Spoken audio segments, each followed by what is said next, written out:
Welcome to Shakti Punch.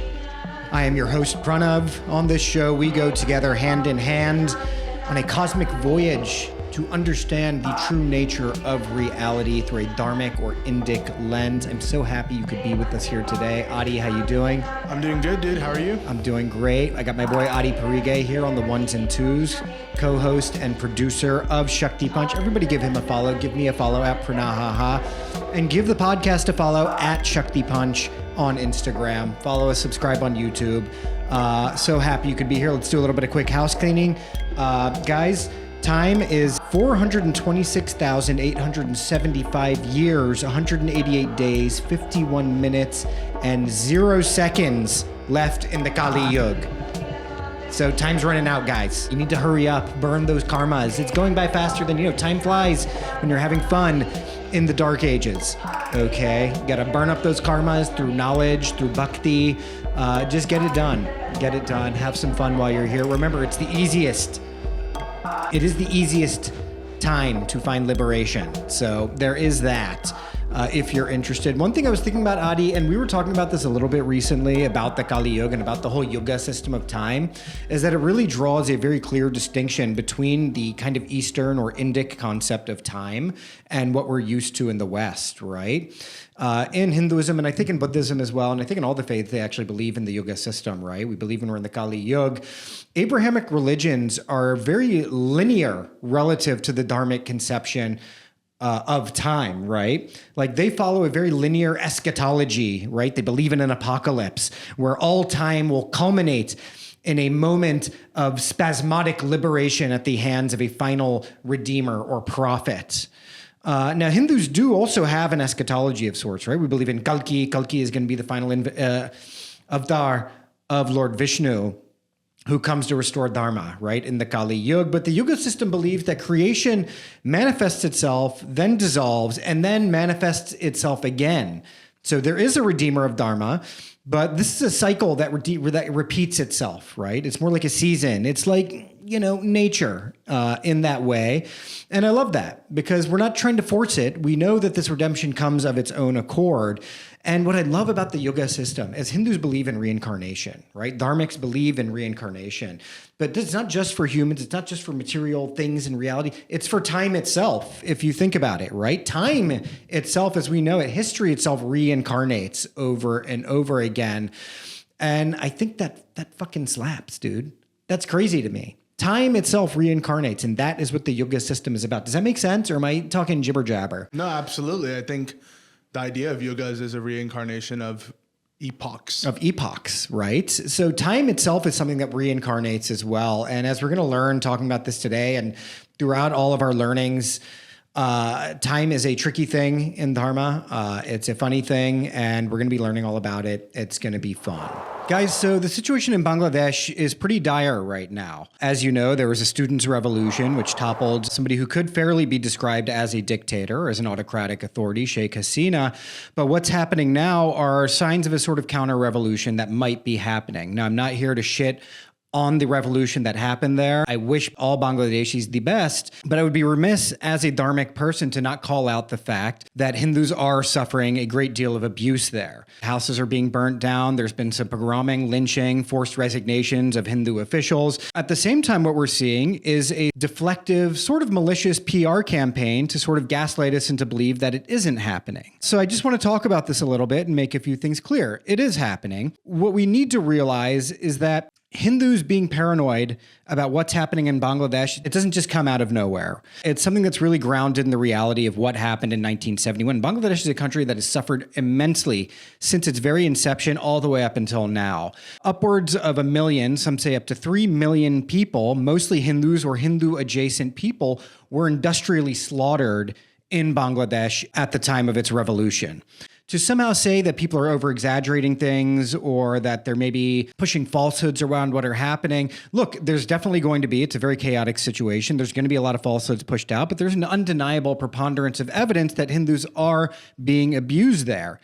And you cannot deny the fact that this country was born through the blood of this Hindu population, which was rapidly decimated, really within the span of 2 years. Absolutely the most horrific acts you can possibly think of. And this is in 1971. This isn't some ancient history. This isn't some dunking on the Mughals kind of shit, right? This is some real stuff that has happened 50 years ago.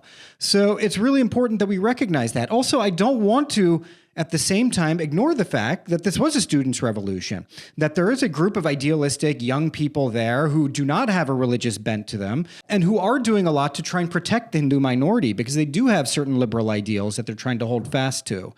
But I do want to point out, once again, that it's important for Hindus to not be squeamish about voicing their concerns about what's happening. We can't be squeamish about voicing the fact that there are injustices that are happening to Hindus.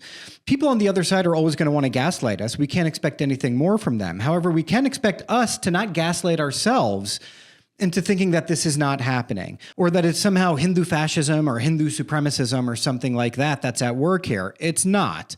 What's happening is real. We've given a lot to the world, and the least we can expect in return is the right to exist. Let's get back into it with the Yoga Vasistha. The Yoga Vasistha is, dude, it is crazy. It is a truly crazy book. It is crazy like I don't know what, okay? It's not crazy at all. It actually makes the absolute most sense, but it takes you on a very windy journey through the reality of the cosmos, which is honestly, it's mind-bending. And it's like, I feel like with the first two sections we were talking about, they were a little bit easier to apprehend. The first section we talked about on the Yoga Vasistha, guys, was about the depression of Lord Rama, right? This whole book is, of course, a discourse between Vasistha and Lord Rama. And Sri Ram, excuse me. The first thing that we talked about was basically the dharmic view of depression. And then last week we talked a lot about free will versus destiny and self-effort, right? Now we're getting into the real deep shit. We're getting into deep waters. Ayo. What's that? Ayo. What is that? Is that just the next? That's a South Indian way of saying, oh shit. Ayo. Are. I mean, dude, it is. We get into deep waters very quickly in this book. You're in deep waters with it. And I realized I was thinking about why this is, Adi. Why is the Yoga Vasistha such an intense text relative to other dharmic scriptures? And I realized as I was thinking about this in relation to the Bhagavad Gita, right? The Bhagavad Gita is a great beginner text for understanding the true nature of reality, divinity, liberation. And I realized why the Yoga Vasistha is so intense is because it actually flips the script of the Bhagavad Gita in a way. How so? Bhagavad Gita is the conversation between a man who is learning from a god, right? Who is learning from Sri Krishna. Arjuna is learning from Sri Krishna on the battlefield in his moment of despair. In this one, it's flipped, right? This is a god who is learning from a highly enlightened and divine elevated person, Rishi Vasistha, right? But he's not a god. This is a discourse delivered by an albeit highly enlightened man to a god who is on the cusp of self-realization. This is why this is a more advanced scripture for people to get into. Honestly, this is a god asking where he is coming from. This is an elevation of the discourse now, right? This isn't just man asking, because really, when you think about the idea of a god or a deity, right? You know, even if you think about just, there's just one God and he's up there and he loves us and he has all these personal attributes, which I'm not denying the possibility of at all, right? But you are left with the questions of like, well, what is that like, right? What is that condition? Where did that divine being come from? And that's really what this is getting into now, right? It's in very deep waters with this text. It's fucking crazy. Yeah, that's some crazy reflexivity just to think about. Just to reiterate what you said, I had never even thought about that. Bhagavad Gita, Krishna and Arjuna, that is Arjuna learning from the God. From the God. And this is the God learning from the sage. From the sage. And these are sacred relationships in Hindu mythology. Yes. And obviously those are vehicles for us to learn. So what a fascinating position to put ourselves in as Shishyas, reading this discourse of a God learning to be maybe godly. Dude, it's crazy. Wow. Shishya Nation, dude. Shishya Nation. Shishya Even Nation. gods are learning, right? But we already talked a little bit in the last episode about how gods themselves are actually themselves generated as waves upon the ocean would be through the vibratory cosmic energy of Brahman, right? The all-pervading super consciousness which governs all things, the truly most omnipotent, omniscient, and omnipresent thing. It's all pervasive. But it's still very difficult. That is the impersonal face of the deity, right? And it's something, going back to the Bhagavad Gita, right? Sri Krishna is very clear when he's like, listen, it's very difficult to worship me in my impersonal form. It is very difficult. And worshiping Brahman in the impersonal form is really, I'm getting the sense, is something that is really reserved for the gods, right?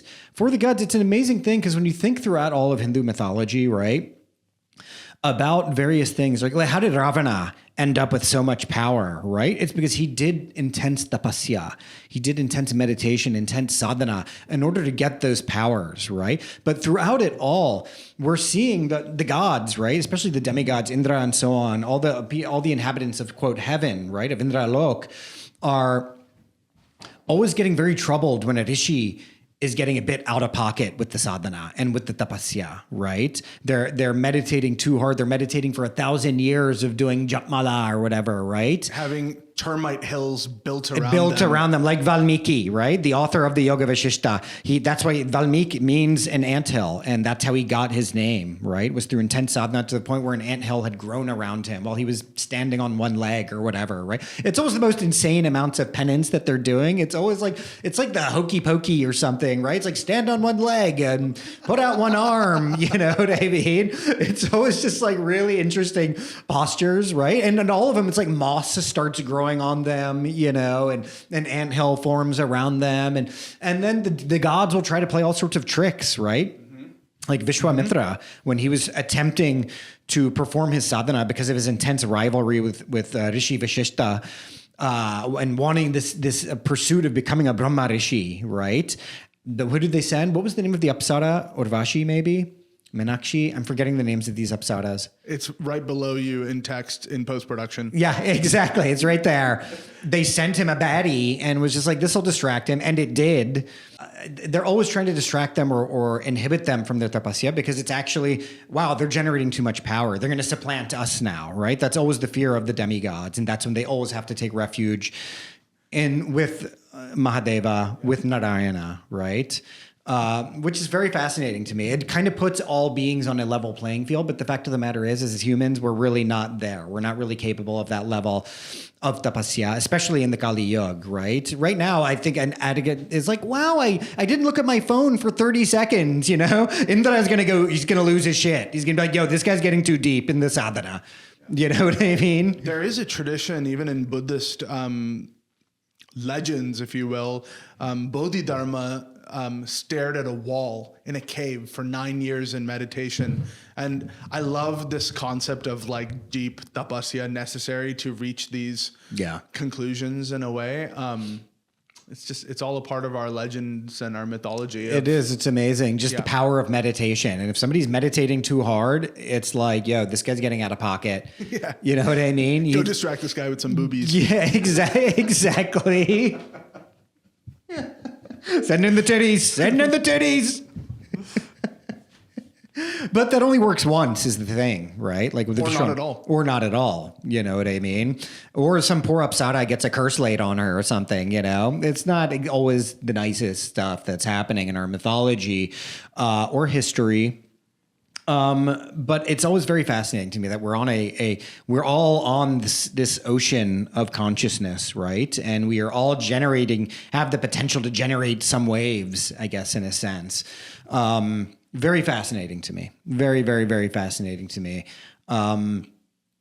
But so in the Yoga Vasistha now, we're getting into the question of creation, because Lord Brahma asks Rishi Vasistha, what is the source of all this? What is creation? And we're immediately hit with the concept that creation is not real. None of this is real, and it's very difficult to wrap your head around this. The closest thing we can relate this concept to is that what we're experiencing is a simulation. It is a simulation that is arisen from the supreme consciousness. And that this consciousness, by the way, just as a reminder, it's a sort of just pure floating intelligence that's sort of in repose at all times, right?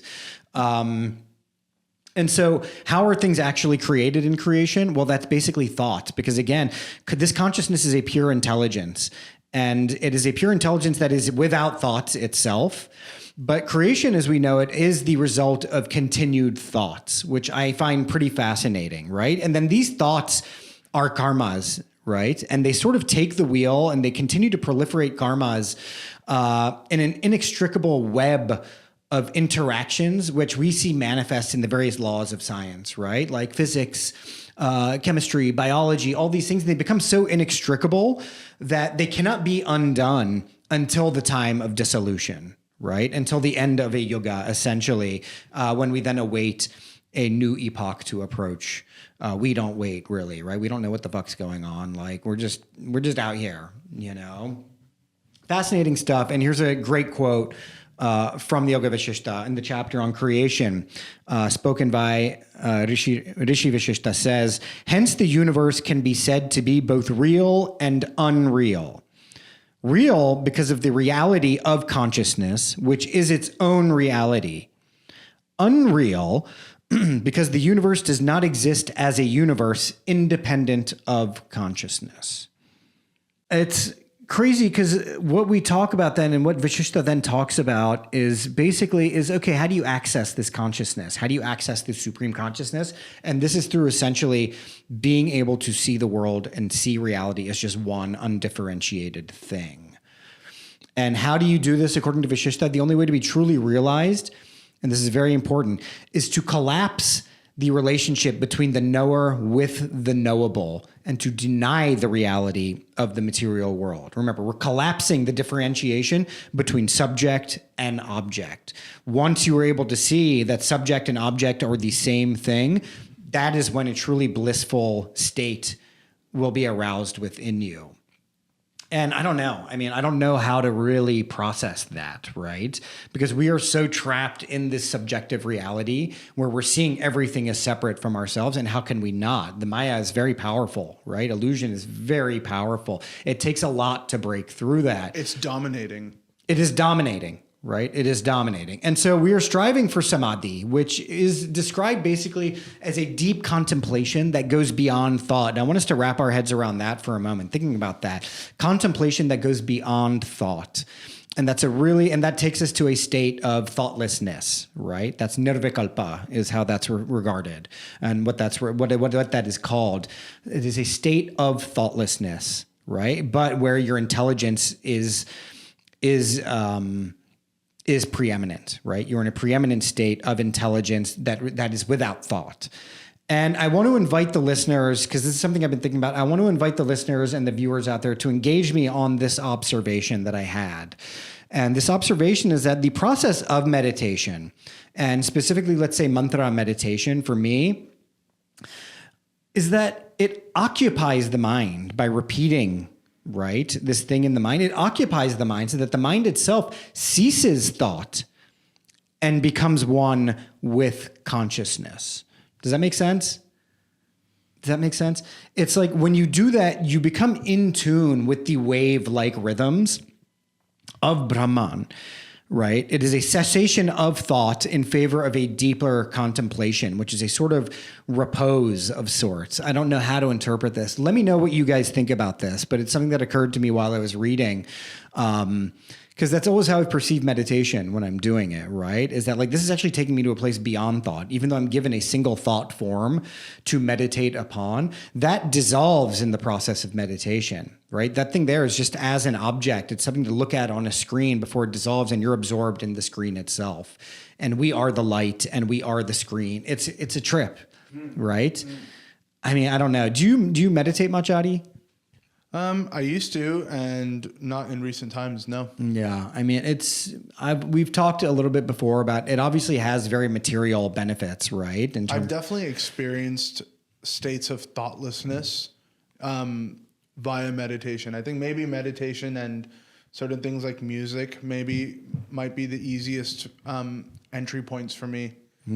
But listening to music and being a part of music is still a very different experience than the thoughtlessness you experience by being in meditation. In meditation. I mean, in terms of music, for me, what seems like the ideal music for meditation would just be that tanpura, right? Totally drone The sounds. drone sounds, right? Yes. Because it's deconditioned, it's depersonalized. The more depersonalized it is, that's why I love electronic music, actually, is there is a depersonalization there, which just gets you into a zone, depending on what those sounds are, what the kind of harmonies and rhythms that they're dealing with. This is a fundamental, I mean, I have so many musician friends who could probably say this better than I can, but there's a fundamental part of how the sitar is constructed. It's got drone strings that forever ring a drone sound, and then the melody is played on top of that. Oh, fascinating. I didn't know that, actually, so about it's the a sitar. multi-stringed instrument, but you're only playing on a few strings. There's quite a few strings that are there creating this drone sound, which is where, later on in the 60s, that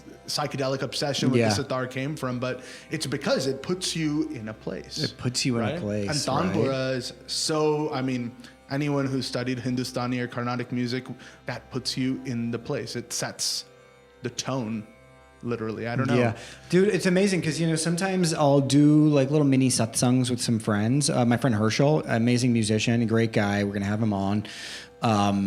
Sometimes when he and I are hanging out and we start talking about this stuff, we'll put on the tanpura sounds and then we'll just be talking over top that. And there's something about that. It's obviously...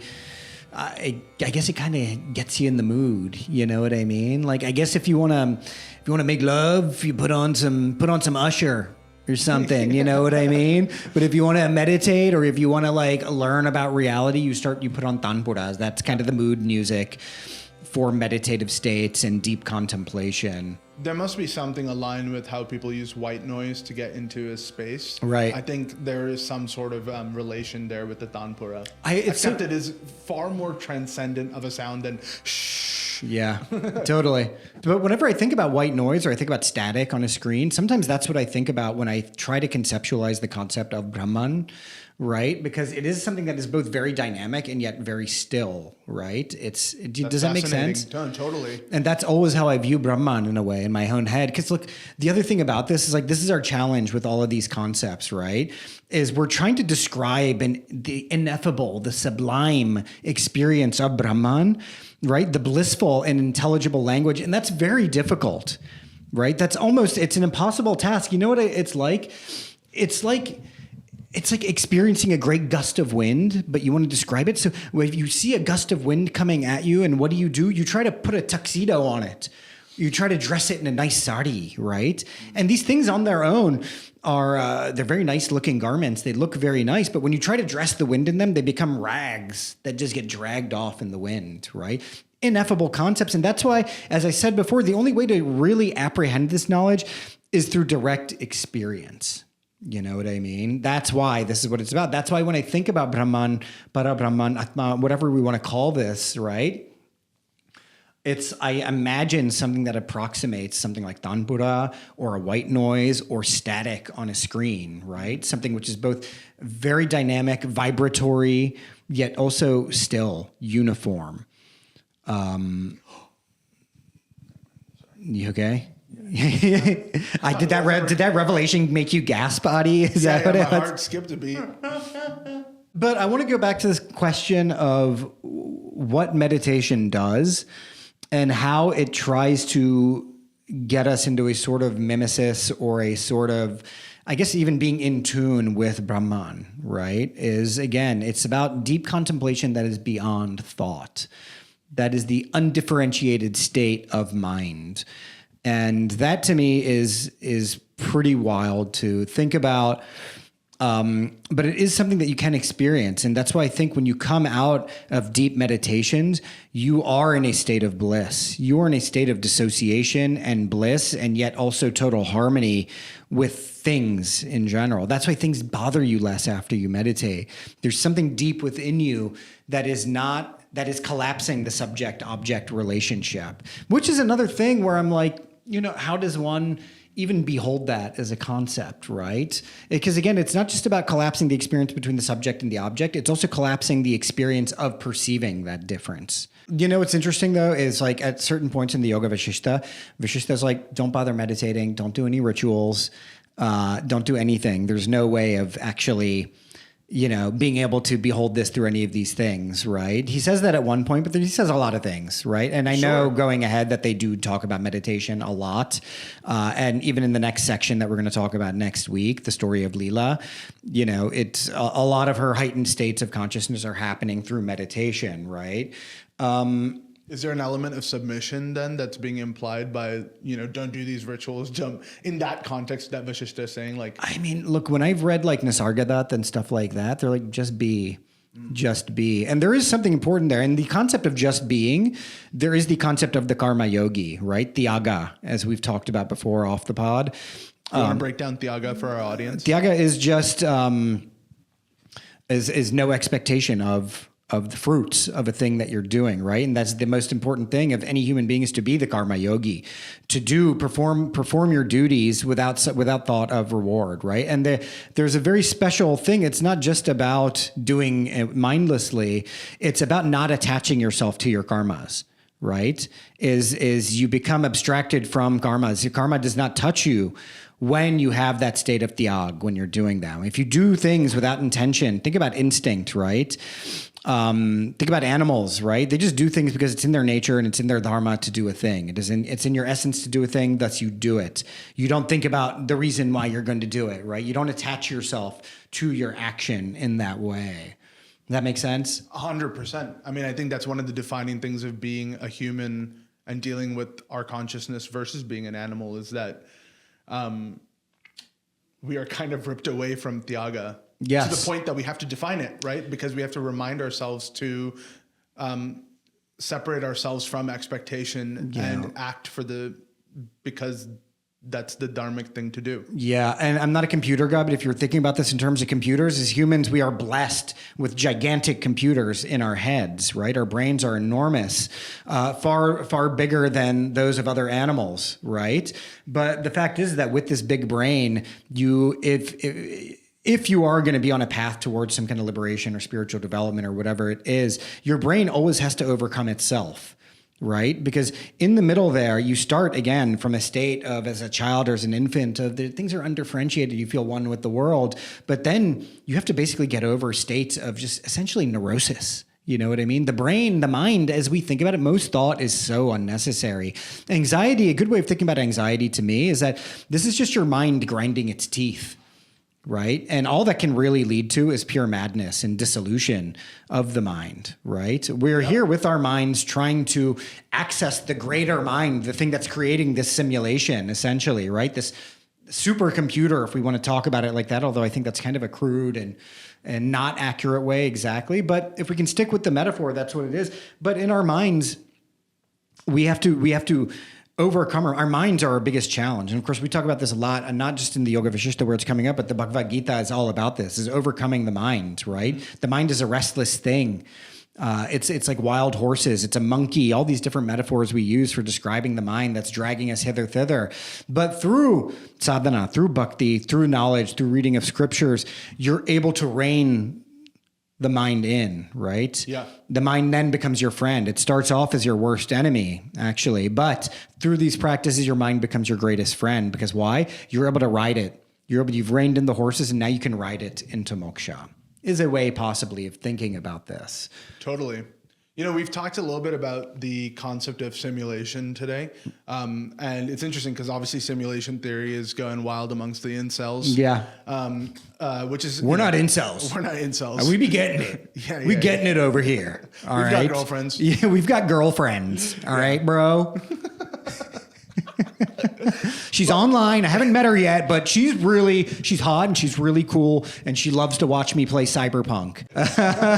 Okay, but anyway, so this with simulation, it's interesting because I think, and hey, if you're in the comments and I'm wrong, please correct me, but I think with simulation theory, the idea of willpower is actually negated quite deeply. It's like, I think if things are simulated, it makes a better case for fate. And I just wanted to bring this up because it's interesting because we talked about this on the last episode, which is this kind of not a black and white idea of willpower or versus fate, but kind of sort of a relationship between the two, right? Like there's an element of fate in play, but the self-effort trumps. Yes, definitely. Right? And that's just interesting to think of in the idea of like, a simulation, because a simulation with Maya, those are very related. I don't know.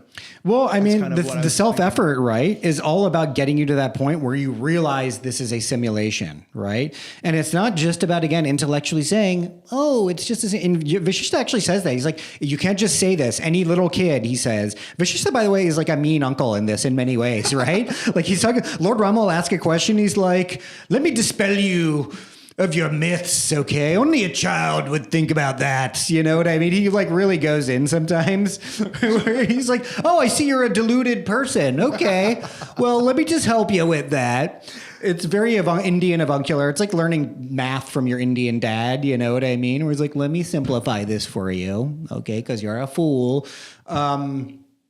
But it is like anybody can just say it is that, right? But it has to come through repeated engagement with scriptures, engagement with the guru, I think meditation, and then other forms of sadhana do come into play in terms of helping your soul reunite with that oversoul, if you will, which is Brahman, right? So there is self-effort. That is the self-effort, right? Think about it.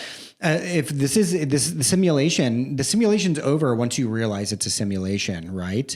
But then you're just in a state of intense, deep rest, basically. It's both dynamic and it's seemingly inert, but it's not at all, right? Remember, the true yogi, according to the Bhagavad Gita, is the one who sees inaction in action and action in inaction. Mm-hmm. And so that's a helpful way of conceptualizing this or thinking about this. Absolutely, yeah. Right. And so the experience of realizing that this is a simulation, right, that's what we're basically talking about, what he's talking about when he's saying collapsing the subject-object relationship, collapsing the differentiation between me and you. And that is how we start to approach moksha. That's how we get the slightest glimpse of it, right? Now, all of this is happening over multiple lifetimes, though. You know what I mean? That's why we need so many years in any yuga. You know what I'm saying? Is like, you need a lot of time. You need a lot of lifetimes to get to this point. Yeah. But again, for me, the participation in this as an activity, though, is a blissful thing. It makes living in a material reality, which is fraught with pain, desires unmet, right? Suffering, having to see the suffering of others. It makes it way more bearable to engage these practices and to read about these things. That's, to me, is the most helpful thing about reading these scriptures. For me, it's never just an intellectual experience, but I come away, I read the Yoga Vasistha almost every morning, right? Or I'm reading something almost every morning related to Dharma. And I'm not just learning things, but I've realized that through some kind of a weird osmotic process, I'm absorbing something and I come away just feeling good. And it's not because I'm like thinking like, oh, this is all a simulation and oh, this is what moksha is or whatever. It's never that. It's always, there's something about just engaging in the material that really helps. And part of me wonders that when Vasistha really, in the Yoga Vasistha, places a heavy premium on scriptures, actually, which is very interesting because in the Bhagavad Gita, he's like, forget about the flowery words of the Vedas, Lord Krishna says, right? And this, he's like, no, keep going back to the scriptures, keep going back to the scriptures. And part of me thinks of that now is also itself a sort of meditative practice, right? Because we are unraveling a lot of very contradictory concepts in there. You know, mm-hmm. And these are thought experiments which take the mind to a different sort of place, that elevate the mind beyond the mundane, and kind of get your spiritual nipples hard, if I might say so, right? Like I feel kind of keyed up in a weird way after I'm done reading the Yoga Vasistha or the Bhagavad Gita or I Am That by Nisargadatta Maharaj. I mean, that's really where my journey with Advaita really started, with Nisargadatta. Nisargadatta, if you don't know, I'll give you a brief history of who he was. This was a true jnani. I regard him as a true lord of dispassion. This is a guy he's a true jiva mukti. He's liberated himself from this within his own body at that time. By the way, Vasistha himself talks about the jiva mukti and then the videha mukti, which is a very interesting concept because for him, a jiva mukti is one who is still within the body, who has achieved that liberation. Then the videha mukti just refers to that same being liberated from their body. Kind of a tricky thing to unpack. Nisargadatta, a true jiva mukti, I mean, a very fascinating guy. And this is something I want to really emphasize as well. It really talks about what it means to have access to moksha and access to knowledge and access to these states. Nisargadatta was the son of a domestic servant in India, in Maharashtra, right? He lived out in the countryside. His dad was a servant, and he moved to Bombay to basically make a living. He basically ran a bodega. You know what I'm saying? Nisargadatta had a bodega, sold tobacco, sold beedies, himself was a chain smoker. And randomly, and this is a guy who in his mid to late 30s encountered a guru, right? Encountered a guru through a friend of his, met a guru, started just taking the guru's instructions. And he's very adamant. He's like, all I did was listen to what my guru told me.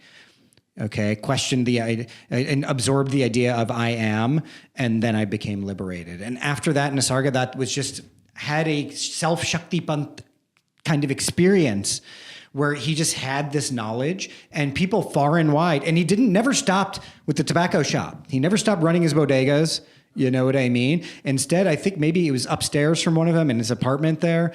He still maintained his family, provided for his family, right? This is a very important thing to remember here, right? Is never a cessation of your actual dharma and duty in this life, right? Which is to take care of your family or do the things that you need to do. And people would just come from far and wide, all over the world, would come to Bombay, come to his bodega, come to his satsang, and then ask him questions, and then he would just effortlessly answer them. And all of the things that he talks about are in the Yoga Vasistha. This is really, reading Nisargadatta was a turning point in my life.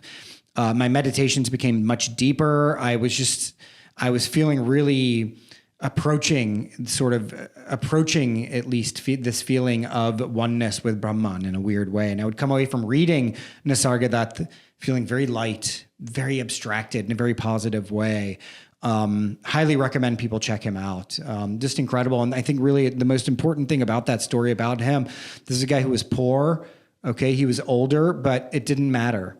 It didn't matter. He had abhyasa, right? Consistent practice, consistent application of what his guru taught him. And then boom, 3 years later, it took him 3 years to reach realization. And he was very humble about it. And Nisargadatta is a bit ornery in some ways. Apparently, when people were meditating, he would just stop and be like, "You're not meditating." He'd be like, "I know what you're thinking," you know. A true sign of a Maharishi, if you will, is a temper. Is a temper, actually, yes. They're very angry. You know, they could be very angry. Vasistha, and who is actually known as the more calm of all the rishis, doesn't hesitate to put the smack down on his disciples. And Lord Brahma, where he's like, ha, ha, ha, ha, fool, you know? And that's why his arch enemy was Vishwamitra. Who is extremely temperamental. Yes. Durvasa, also a huge aggro dude. Yeah. You know? Like, people would fear when this guy would show up at his house. They'd be like, oh my gosh, I don't have enough to eat. You know, this guy's going to curse me or something, right? I want to, if you will, rewind to a little thing that you said that could maybe take us on an interesting tangent. But you mentioned how Nisargadatta Maharaj maintained his bodega post-realization, right? And I think that's a really important thing that sometimes we let go of, or there's a deep Western misunderstanding, which is like, oh no, now I have access to more of these dharmic thoughts, so I'm going to go to this mountain and become a recluse and all of this. But like, you're actually skipping a massive part of the journey at that point, right? Like, you still have responsibilities to take care of that are really into, like, I don't know if this is in other wedding traditions, but in Telugu wedding traditions, we have this, it might be a Brahmin thing or not. Let me know in the comments, but we have a Brahmin. Oh my God. Oh, Brahmin. I'm scared. But I'm not a Brahmin. This thing called Kashi Yatra. Okay, what's that? So when my sister got married, her brother went to my future brother-in-law in a ritual sense, and he has his umbrella and he's ready to go to Kashi to basically renounce kind of material living and go and reach that final state, right? To liberate himself. But what I say as a brother-in-law to him, so that he doesn't just go and ditch my sister, right, is, hey, like, the next step is for you to actually engage with your dharma and your responsibilities as a family. So you better stand on business for my sister, motherfucker. Before you liberate yourself. Yeah, you're not just leaving her off, going to buy a pack of cigarettes and leaving it all behind. Hell no. Hell no. You're going to sell cigarettes instead, except my brother-in-law is a doctor, so he's kind of in the opposite industry.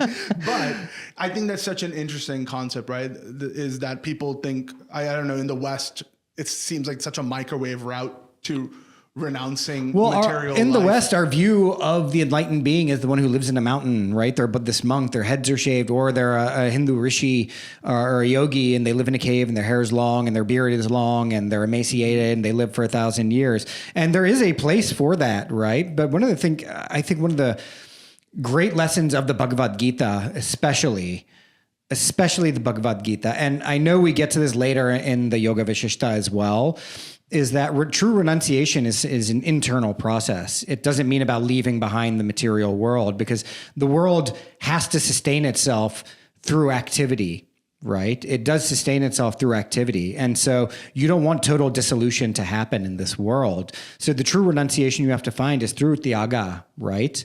Is through Tyaga and through that internal renunciation that you find within yourself while dutifully and happily carrying along with your mundane worldly activities, right? It's not about just going and living in a mountain. Like you can get to that state while still maintaining your shop or being a computer engineer or working as a product manager or whatever it is that you do. And there might be a traditionalist argument that you have to do that before you can actually go to the cave. I think so, and I'm curious about that in a way, right? Because I know in like the kind of Hindu conception of life, it's you go through various phases, right? Of you're a student, and then you're a householder, and then or you're a brahmachari at some point, and then finally you become a sannyasin at the end of your life. Yes. Right? You go retreat to the woods, right?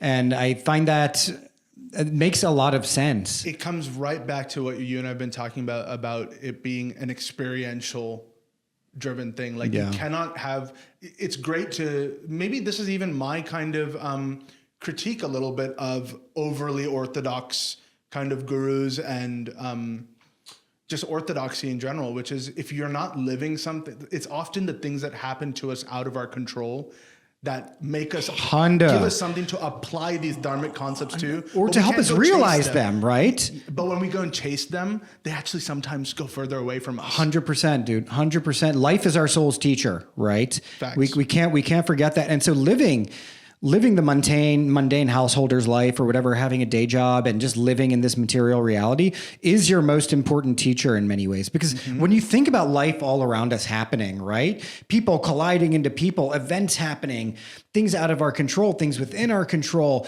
that we can't fulfill in some way. What we're actually experiencing is an immense symphony of Brahman, right? What seems like cacophony is actually something that's very rhythmic, harmonious, right? Even though it's on our individual microcosmic level, not able to, why didn't I get this thing? Or why didn't this thing happen? If you pay attention, if you open your ears truly to what's happening in life, you're like, wow, this is life's rhythms. Yes. This is life's rhythms. And it's fascinating to me because, all right, I'm going to go on a little bit of a tangent, right? Back in April, I got laid off from my job. Great job, really well paying. But before that, I'd gotten into a film festival with my web series, Problematic. Check it out. It's really funny and smart. It's super good. And thank you. And we got into a great film festival in Denver. And I thought to myself, you know what? I'm going to just work from home. It's where I have a work from home job. I was like, I'm just going to work from home while I'm there. And I was going to go to LA for the month after that as well. I was like, I'm just going to work from home during all of this. And I got laid off 2 weeks before going, and I was like, what the fuck, man? What the fuck? I need this money, you know what I'm saying? But I was like, you know what? Ho-hum, that's life. I'm just going to go enjoy the festival. I got there, and I was like, there was no way I could have worked from home during this festival. It was very intense, extremely intense. And for the whole week, I was completely occupied with these duties. I was like, there's no way I could have done this job at this time. And I was like, it made sense. This was meant to happen, that I was freed up to do this, right? And it was even crazier is that as the final days of the festival were approaching, I was planning on going to LA on the last day of this festival and skipping the last day, which was like an award ceremony or something. I was like, I don't care about that. And I got to the airport, and two things happened at the airport. One, I got a text from the agency that I was working through, actually. And they're like, hey, you need to keep submitting timesheets. And I was like, what? They're like, yeah, you still work for us, even though you're not technically working. So I basically submitted timesheets for the next month, and it was just getting paid. And then on top of that, I got like a good fat severance as well. And I was like, I'm being taken care of a little bit here, right? These are things that are meant to happen. I was meant to enjoy the experience of coming to Denver and go to California where I was doing a ton of shows and stuff like that. And then the other thing that happened was my flight got canceled. And they put me up in an airport hotel, and I went back to the festival, and we went to the award ceremony, and we won in our category. We won Best Digital Series. And to me, it just took a little bit of openness to the experience of not clutching on and being like, oh, fuck, oh, shit, oh, fuck. Yes. Right? I just opened myself up to the experience without feeling any kind of undue grief, right? Or anything like that. And I feel like that, for that reason alone, I was sort of allowed to experience the fullness of experiencing the festival, going to Los Angeles for the whole month and being able to have an amazing time there and da-da-da-da-da. And did that make sense? Or was that totally, was that too woo for what we're talking about here? To use a cliche, what came to mind was you got to roll with the punches. You got to roll with the punches. The punches suck, but when you stop because of the punch, that's actually when you can't experience things if you're not in motion. Yes. Right? But when you roll with the punches, that's when things go into motion. And I always that's try to the Tyaga, right? That's the Tyaga of just going in and not clutching on to the fruits or the rewards, right? And just being like, well, I'm just doing what I have to do now. Yeah. I'm just rolling with it. Just for transparency, as an artist, I suck at rolling with the punches sometimes, you know? But it's the reminder to roll with them and to go and experience things, including failure, because if you're not experiencing anything, you're not going to grow. You're going to stagnate. Definitely. You have to keep yourself open to all these things. And this goes right back to what we were talking about with self-effort. Right. Exactly. And the self-effort means that you just keep on keeping on as well, right? Abhyasa. I can't emphasize that concept of just continued practice and continued application of a thing. You never give up on what your dharma is. You know what I mean? You just keep doing it and you keep doing it. And that's because that's all you're meant to be doing. Yeah. The experience of doing a thing is the beauty of doing the thing, right? It's like, for me, I enjoy doing this right now. I don't know how successful this podcast will be or won't be, but I enjoy doing it. It's fun. And that is the reward that I'm feeling out of it. That's the reward that I feel out of everything is the activity of doing my dharma as a comedian, and all my other various worldly obligations. It's an amazing feeling. It really is. And so again, cannot stress this enough. Doing your duty, not thinking about fucking off to the mountains and just living there without anything. Like, that's not going to get you anywhere. The same demons that plagued you here, living in a city or living where you live right now or doing your job, you're not going to escape them by going to a mountain somewhere. The only way to escape them is to dive into them, experience them, and keep moving through them. And the mountain will come when you are ready for the mountain. Exactly. That is exactly right. Or the forest or wherever you're going to go. Or wherever it is, wherever it is. And I think that's a great place to stop. Yeah. We love you guys. We love you guys. This has been Shakti Punch. Remember to follow us on Instagram at Shakti Punch. Follow me at Pranahaha. Follow Adi at Adi Parige.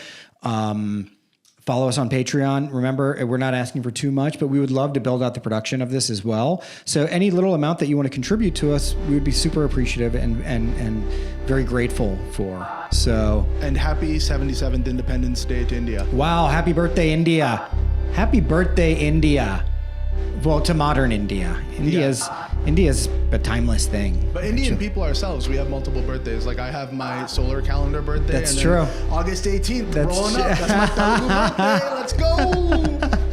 I'll be at the Flushing Temple if anyone wants to come and we're gonna cut some cake with me. Cut some dosas. We're going to put a big candle and a big gigantic idli for Adi. But happy birthday, India. It is a glorious civilization that is in now its most recent form of being a nation state. All the best to you. Granted, you are beset on all sides by people who are praying for your downfall, but you got this, bro. We've got this together. Remember Dharma always. We love you guys. Thank you. Hari Om.